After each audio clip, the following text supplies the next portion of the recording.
El que hem d'intentar és seguir un poc la línia de millora de l'altre dia i sobretot a casa doncs seguir amb aquesta línia i donar una alegria a l'afició. Sí, doncs tenim moltes ganes de fer-ho bé, de que la gent disfruti i d'intentar una mica esborrar els partits passats, no, d'aquí a casa que n'han donat una imatge bona.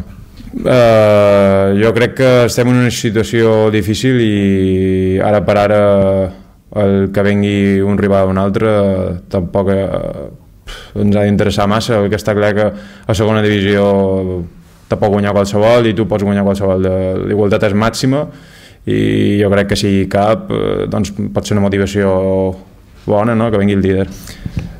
Jo crec que hi ha molts d'exemples que indica que això és una cursa de fons, que tu pots començar molt bé la primera volta i al final patir, o al revés, no?, començar malament la primera volta i després la segona és una cursa de fons. Nosaltres no hem començat com voldríem i ara anem a la cua, però evidentment estem intentant a base de treball doncs girar la situació, però no, jo crec que és les darreres 10 jornades és quan tot marca un poc com està tot. El que més podem fer, doncs, seguir la línia de l'altre dia contra el Depor, seguir millorant, seguint recuperant gent. Crec que l'Hèrcules té una possiblement de les millors plantilles més completes, que no sé si es notarà o no, perquè a vegades no saps si és millor que jugui un o que jugui l'altre, però jo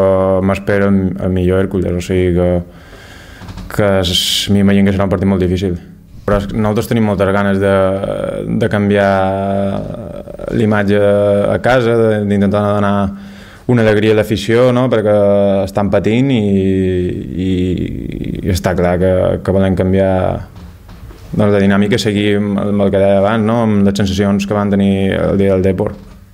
Crec que són plantilles diferents, però sí que els dos equips tenen una contra molt bona. El Depor l'altre dia té gent molt ràpida i també l'Hèrcules té una contra molt bona, amb gent també molt ràpida i a part un equip molt ben treballat defensivament i serà un equip difícil.